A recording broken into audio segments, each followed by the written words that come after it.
Hello, and welcome to the Sloan C presentation on online teaching presence.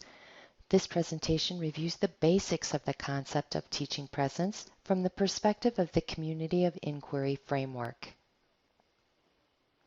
During this presentation, I will introduce you to the Community of Inquiry framework, including specific strategies for creating a strong teaching presence and how those strategies can impact learning. John Dewey once said, quote, "Education occurs when individuals interact with their learning environment." End quote. The learning environment includes you, the students, the content, and the technology used for teaching and learning. According to past and current research in online learning, much of which is based on the Community of Inquiry framework, it is the interactions in the learning environment that have the greatest impact on learning. This research confirms what Dewey said so long ago. The Community of Inquiry framework, also known as COI, is a well-respected framework for online learning in higher education. The COI looks at three elements: social presence, cognitive presence, and teaching presence, to structure the learning experience. Each type of presence is derived from interactions among faculty, students, and content in the online environment, and those interactions are key to successful learning.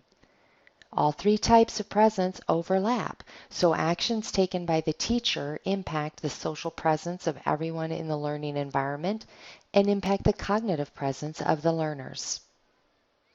Through actions such as setting the curriculum, determining teaching methods and learning activities, sharing personal meaning, and focusing discussions, teachers establish a sense of their presence in the course and guide the development of social and cognitive presence. This presence is felt by the students and forms the basis for their learning.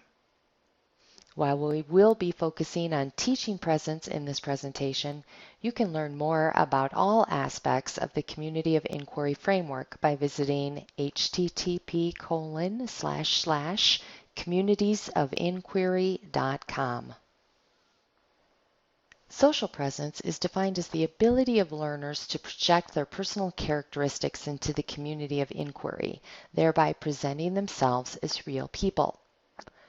Social presence is created by you and your students. In other words, your presence in the course room helps guide the development of social presence for everyone.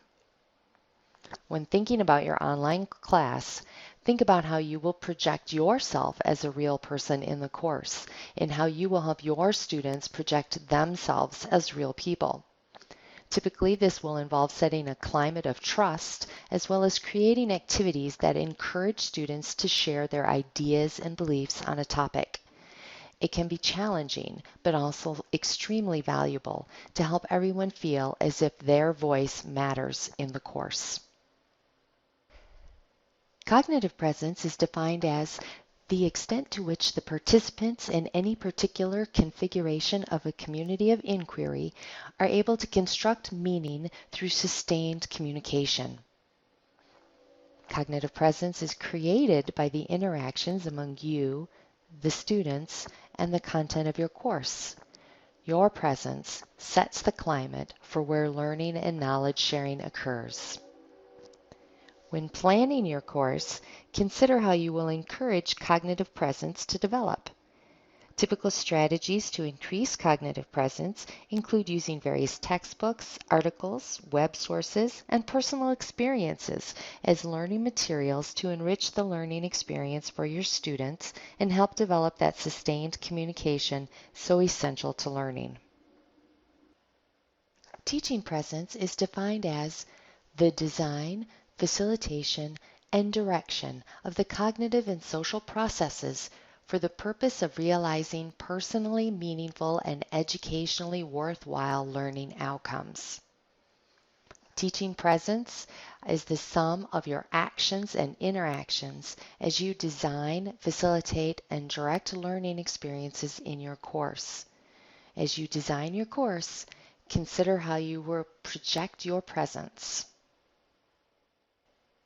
According to the Community of Inquiry framework, Teaching presence is established in 3 ways: instructional design and organization of the course, direct instruction, and facilitating discourse.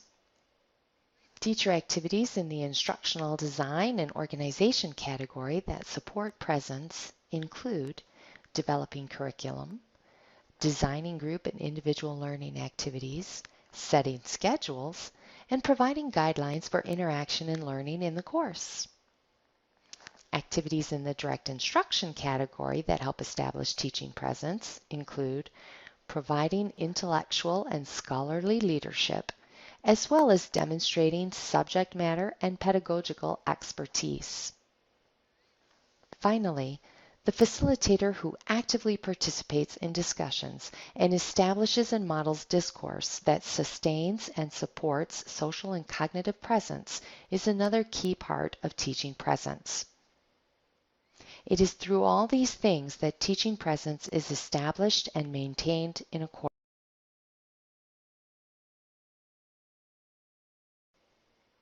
For a detailed list of research on teaching presence and its impact on learning, please review Relationships Between Interactions and Learning in Online Environments at http://sloankconsortium.org/publications/pdf/interactions.pdf.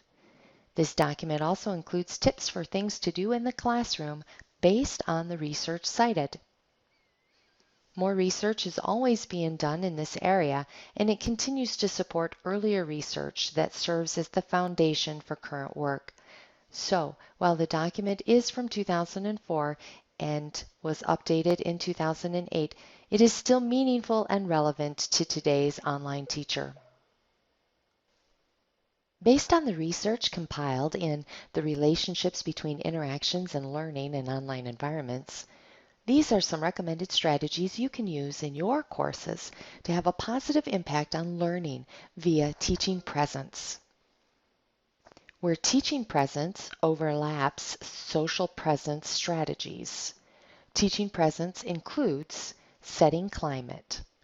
Strategies for setting climate include putting netiquette tips in your syllabus, displaying discourse rubrics that include criteria that emphasize sharing experiences and beliefs, posting introductory audio or video messages so students can get a sense of who the teacher is, and requiring introduction discussions to begin to establish community. Where teaching presence and cognitive presence overlap, teaching presence includes selecting content. Strategies for selecting content include introducing content that emphasizes diverse perspectives to encourage complex understanding, displaying rubrics with criteria that emphasize cognitive behaviors, encouraging discourse for divergent thinking, and establishing group collaborative activities for convergent thinking. Of course, there are many more examples for all areas of teaching presence. A quick Google search will provide you with some more unique ideas, as will reviewing the document, Relationships Between Interactions and Learning in Online Environments. Teaching presence versus teacher presence. In their early research, Anderson, Rourke, Garrison, and Archer compared teaching presence in 2 courses. They noted, quote, "In the education course, the student moderators were performing a substantial part of the teaching presence role. We have observed this in a number of online courses. This supports our decision to refer to this element of the community of inquiry as teaching presence rather than teacher presence, as a number of individuals who are not teachers often collaborate in carrying out this role." End quote. In your courses, will your students help you carry out the teaching presence role? How might you do this?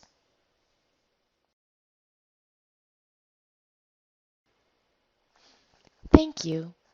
We wish you success in establishing a sense of teaching presence in your courses.